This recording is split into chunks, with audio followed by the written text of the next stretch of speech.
নমস্কার বন্ধুরা, নতুন একটা ভিডিও নিয়ে চলে এসেছি। আজকের ভিডিও হচ্ছে শিঙি কাঁচকলার পাতলা ঝোল। খেতে কিন্তু দারুণ লাগে। তো এক এক করে আমি শিঙি মাছগুলো ভেজে নেব কড়াইতে। ভাজার পরে তুলে নেব, নিয়ে তার উপরে দিয়ে দেব রাঁধুনি ফোড়ন আর গোটা জিরে ফোড়ন।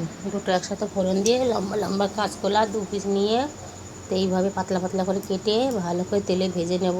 দিয়ে নুন দিয়ে দেবো, হলুদ, লঙ্কার গুঁড়ো আর জিরের গুঁড়ো দিয়ে ব্যাস, আর কিছু মশলা দেবো না।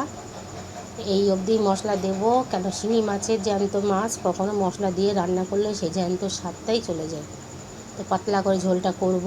ঝোল আবার ফুটে গেছে, মাছগুলো দিয়ে দিলাম, দিয়ে ভালো করে ফুটে যাওয়ার পরে নামিয়ে নেব। নিয়ে গরম গরম ভাতে পরিবেশন করুন, খেতে লাগে দারুণ। তো খেয়ে মেয়ে বলছে যে কেমন লাগে এই স্বাদ, একবার বলছি। তো খেয়ে বলতেছে দারুণ হয়েছে।